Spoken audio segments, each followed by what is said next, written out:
नमस्कार दोस्तों, मेरे चैनल अनरूली बॉस में आपका स्वागत है। आज मैं आपको एक समझिए कहानी भी है इसमें और थोड़ा सा एक किस्म का एनालिसिस भी है, वो बताने जा रहा हूँ। देखिए, हम में से सभी लोगों ने अगर पढ़ी नहीं है तो सुनी है या जाना है या सीरियल देखा है रामायण के ऊपर। और आमतौर पे एक आम हिंदुस्तानी ये बात जानता है कि रामायण जो है वो पहले वाल्मीकि ने लिखी थी और बाद में श्री तुलसीदास जी ने रामचरितमानस लिखी। अक्सर ये कहा जाता है कि देखिए, वाल्मीकि शूद्र होते हुए भी उन्होंने रामायण की रचना की, तो अगर शूद्रों को ज्ञान पाने का अधिकार नहीं था तो वाल्मीकि ने कैसे रचना कर दी। देखिए, वाल्मीकि शूद्र नहीं थे। किसी भी पुस्तक में, किसी भी रेफरेंस में वाल्मीकि को शूद्र नहीं माना गया है। वाल्मीकि को लेके दो कहानियाँ जो अभी तक मैंने पढ़ी हैं पुराणों में। एक कहानी स्कंद पुराण में आती है। स्कंद पुराण में कहानी कुछ इस तरह की है कि आज का जो जैन शहर है वहाँ पे एक ब्राह्मण परिवार रहा करता था। उनका एक पुत्र था जिसका नाम था अग्नि शर्मा। वो बच्चा बचपन से ही पढ़ाई लिखाई में कोई इंटरेस्ट नहीं शो करता था। उसको वेदों को पढ़ने में, जानने में, उनको याद करने में उसको कोई इंटरेस्ट नहीं था और थोड़ा बदमाश किस्म का भी बच्चा था वो। जब उस बच्चे की उम्र समझिए 10-15 वर्ष की थी, समझिए 15 वर्ष के आसपास, जैसा कि पुराणों में लिखा है, उसी समय उज्जैन में काफ़ी तेज़ सूखा पड़ता है जो 1-2 साल तक चलता है। और सूखे की वजह से, अकाल की वजह से वहाँ पे लोगों का रहना मुश्किल हो जाता है। तो अग्नि शर्मा का परिवार उज्जैन छोड़ के विदिशा के जंगलों में आके रहने लगता है। अब चूँकि उनके पास अपनी जीविका चलाने का कोई साधन नहीं रहता है और ये बच्चा जो रहता है अग्नि शर्मा, ये बचपन से ही आपराधिक प्रवृत्ति का रहता है। तो ये क्या करता है कि वहाँ जंगल के पास के जो रास्ते थे जहाँ से लोग आया जाया करते थे, वहाँ पे यात्रियों को लूट के वो अपना घर चलाता था। एक बार वहाँ पे अत्रि ऋषि अपने साथ अन्य ऋषियों के साथ तीर्थ यात्रा का ध्यान करके निकले। तीर्थ यात्रियों की आवाज़ सुनकर अग्नि शर्मा उनको लूटने के लिए फिर खड़ा हो गया और उसने उनको धमकी दी कि उनके पास जो भी सामान है उसको फेंक दें। तो अत्रि ऋषि ने बोला कि देखो, हम तो ऋषि लोग हैं और तीर्थ यात्रा के उद्देश्य से जा रहे हैं, हमारे पास कोई धन नहीं है, फिर तुम हमको क्यों लूटना चाहते हो। अग्नि शर्मा ने जवाब दिया कि आप चाहे जो भी हों, लेकिन मेरे घर की और मेरी अपनी जीविका सिर्फ लूटपाट के दम पर ही चलती है, तो इसलिए जो भी यहाँ से जाता है मैं उसको लूटता हूँ। ऋषियों ने पूछा कि ये तुम कर रहे हो, तुम ये जानते हो कि ये पाप है। तो अग्नि शर्मा ने बोला कि हाँ, ये पाप तो है, लेकिन इस पाप का भागी मेरा पूरा परिवार होगा, क्योंकि मेरे इस पाप की कमाई से ही वो अपना जीवन यापन कर रहे हैं, तो ये पूरा पाप मेरे ऊपर नहीं लगेगा। ऋषियों ने बोला कि ऐसा करो कि तुमको ये लगता है कि सारा पाप जो है तुम्हारे पूरे परिवार में बढ़ जाएगा, तो तुम जाके अपने परिवार से पूछो कि क्या तुम्हारे पापों का उत्तरदायित्व लेने को तैयार है। उनकी बात सुन के अग्नि शर्मा अपने घर जाता है, अपने माता पिता से पूछता है कि जो मैं पाप कर रहा हूँ, जिस पाप कर्म से मैं आप लोग का भरण पोषण कर रहा हूँ, क्या आप लोग मेरे पाप का अंश लेने के लिए तैयार होंगे। माता पिता ने साफ मना कर दिया। उन्होंने बोला कि देखो, पाप तुम कर रहे हो तो तुम्हारे पापों को हम अपने ऊपर क्यों लें, पाप तुम्हारा, भोग भी तुम भोगोगे भी तुम, हम क्यों। वो अपनी पत्नी के पास जाता है। पत्नी का भी यही उत्तर रहता है कि पाप कर्म तुम कर रहे हो, पति का काम होता है भरण पोषण करना पत्नियों का, अब तुम उस कैसे कर रहे हो ये तुम्हारा निर्णय है, और उसका जो पाप होगा वो तुम्हारे ऊपर आएगा, मेरे ऊपर क्यों आएगा और हमारे ऊपर क्यों आएगा।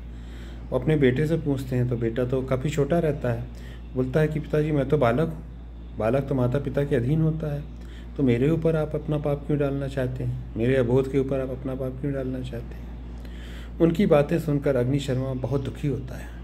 वो अभी तक अपने परिवार को एक यूनिट मान के चल रहा होता है। आज उसका ये जो सोच रहती है, जो इसके मन में ये भावनात्मक जुड़ाव रहता है परिवार से, वो छिन्न भिन्न हो जाता है।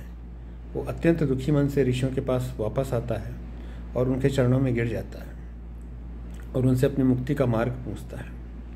ऋषि बोलते हैं कि बेटा, तुम राम नाम का जप करो, उसी से तुम्हें मुक्ति मिलेगी। ऐसा बोलकर ऋषि आगे बढ़ जाते हैं और वो अग्नि शर्मा जंगल में अपनी उपयुक्त जगह ढूंढकर जहाँ से वो रास्ता था उसी रास्ते के पास में अपना राम नाम का जप शुरू कर देता है।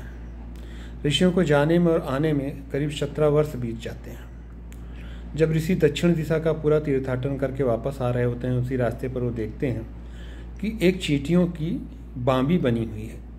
चींटियों ने एक ह्यूमन स्ट्रक्चर की बांबी बना ली है और उसके अंदर से राम नाम की गूंज आ रही है। वो स्वर मुंह से निकला हुआ नहीं, लेकिन मानसिक स्वर था जिसको ऋषि सुनने में समर्थ थे। ऋषि उस बांबी को हटाते हैं तो उनको वही अग्नि शर्मा वहाँ दिखाई पड़ता है। ऋषियों के बांबी हटाने पर और अग्नि शर्मा को चेतना में लाने पर अग्नि शर्मा उनको प्रणाम करता है और उनको नमस्कार करके बोलता है कि ऋषियों, आपकी वजह से ही मैं पाप कर्मों से मुक्त हुआ और मेरा उद्धार हुआ, तो अब मुझे आप एक नया नाम दीजिए। ऋषि जो है उनको एक नया नाम देते हैं, क्योंकि चींटियों की बांबी, जिसको संस्कृत में वाल्मीकि कहा जाता है, उसमें से उन्होंने उनको निकाला था, इसलिए उनका नाम वाल्मीकि रख देते हैं। ये तो हुई वाल्मीकि ऋषि की एक कहानी जो स्कंद पुराण में है। दूसरी कहानी है कि वाल्मीकि ऋषि जो है वो प्रचेता के पुत्र कहते हैं अपने आप को। प्रचेता जो है वो ब्रह्मा के पुत्र थे। प्रचेता 10 थे। उन 10 प्रचेताओं की एक ही पत्नी होती है। वाल्मीकि जो है वो अपने आप को प्रचेता का पुत्र कहते हैं, तो इस वजह से वो ब्रह्मा के नाती हुए। और जब वाल्मीकि एक बार अपने आश्रम में रह रहे होते हैं और वहाँ पर वो सुबह जो है सूर्य नमस्कार के लिए जाते हैं, जहाँ वो सोचते हैं कि हम स्नान करके जलाशय में सूर्य नमस्कार करेंगे, तो वहाँ एक क्रौच पक्षी, देखिए क्रौच पक्षी की एक खासियत होती है, क्रौच सारस को कहते हैं, कि वो एक ही बार जोड़ा बनाता है। अगर जोड़े में से कोई एक मर जाता है तो दूसरा जो है अपने वहीं प्राण त्याग देता है, या जितनी जल्दी हो सके अपने प्राण त्याग देता है। कोई भी सारस पक्षी दोबारा जोड़ा नहीं बनाता। तो जब वाल्मीकि ऋषि जो है वो अपने सरोवर में या जलाशय में स्नान करके सूर्य नमस्कार करने गए रहते हैं, तो एक व्याघ्र जिसको शिकारी कहते हैं, वो तीर मारकर एक क्रौच पक्षी को मार देता है और दूसरा क्रौच पक्षी अपने साथी की मृत्यु से दुखी होकर अपना सिर पटक पटक के वहीं जान दे देता है। इस दृश्य को देख के वाल्मीकि का हृदय बहुत द्रवित होता है और उनके मुंह से एक श्लोक निकल जाता है। वो श्लोक तो मुझे याद नहीं है, लेकिन उनको इस बात को लेकर बड़ा आश्चर्य होता है कि अचानक मेरे मुंह से ऐसा श्लोक कैसे निकल गया। और वो वापस अपने आश्रम में आते हैं।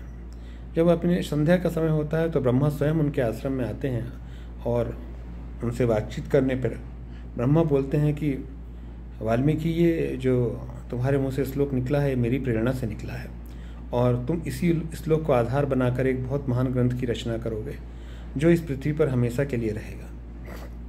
बाद में वाल्मीकि रामायण की रचना करते हैं और सीता और लौकुश को संरक्षण भी देते हैं। अब इसमें मुद्दे की बात यह है कि असली वाल्मीकि कौन थे, जो उज्जैन में रह के लूटपाट किया करते थे या जो ब्रह्मा के ग्रैंडसन थे। तो अगर आप कहानियों को ठीक से देखेंगे तो आपको ये क्लियर होगा कि जो ब्रह्मा के ग्रैंडसन और प्रचेता के पुत्र कहलाते थे वही असली वाल्मीकि ऋषि थे। जो उज्जैन की कहानी है वो झूठी है। वो झूठी इसलिए मैं कह रहा हूँ कि अगर आप रामायण में जाएंगे, उत्तर रामायण में, तो जब सीता का त्याग कर दिया जाता है तो लक्ष्मण उनको वाल्मीकि के आश्रम में लेके आते हैं। अगर आप अयोध्या से उज्जैन की दूरी देखेंगे तो करीब 1000 किलोमीटर बनती है। मुझे नहीं लगता कि इतनी दूर ले जाके लक्ष्मण जी ने उनको रथ से ले जाके छोड़ा था, क्योंकि वहाँ आने जाने में ही महीनों लग जाते उस समय के अनुसार। तो और एक वाल्मीकि का असल में आश्रम जो है वो भारत और नेपाल के बॉर्डर पे माना जाता है और वहाँ पे वो काफ़ी प्रसिद्ध भी है इस नाम से, और लोकल लोग वो ये कहते भी हैं कि ये वाल्मीकि जी का आश्रम था और सीता ने यहीं पे ही अपने निर्वासन का समय बिताया था। तो अगर हम इन चीज़ों को कंसीडर करें तो यही उचित लगता है कि जो ब्रह्मा के ग्रैंडसन थे, जो पौत्र थे, कि ब्रह्मा के वाल्मीकि जो प्रचेताओं के पुत्र थे, वही असली वाल्मीकि थे। और क्योंकि ब्रह्मा के ग्रैंडसन और प्रचेता के पुत्र थे तो वो ब्राह्मण ही थे जन्म से ही। वो कभी भी ऐसा नहीं था कि वो शूद्र थे फिर वो उनको ज्ञान की प्राप्ति हुई। तो हालांकि कोई बुराई नहीं है, शूद्र मान ले तो भी क्या फ़र्क पड़ जाता है, इंसान तो थे ही। लेकिन बस ये आज के समय में जो नैरेटिव है वो जानबूझ के ऐसा चलाया जाता है। बट एनीवेज जो भी था, अब ये कहानी है वाल्मीकि की और फिर उन्होंने रामायण की रचना की, ये हम सभी जानते हैं। आज के लिए इतना ही, धन्यवाद।